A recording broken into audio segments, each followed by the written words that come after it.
अस्सलामुअलैकुम प्यारे बहनों, भाइयों, साथियों, दोस्तों, बच्चों, पोतों पोतियों।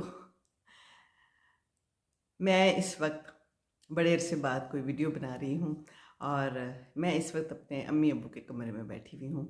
मैंने सोचा कि इस कमरे का बेहतर इस्तेमाल यही है कि मैं यहाँ पर बैठकर अगर वीडियोस बनानी हो तो यहाँ बना लिया करूँ, बाहर भी बना लेती होती हूँ, आप लोगों को पता है।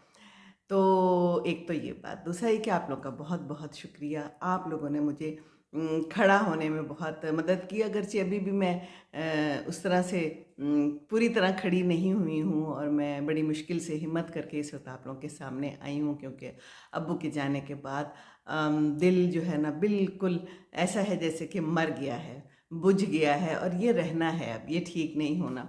पहले अम्मी के बाद ऐसा हुआ, 5 साल उनको होने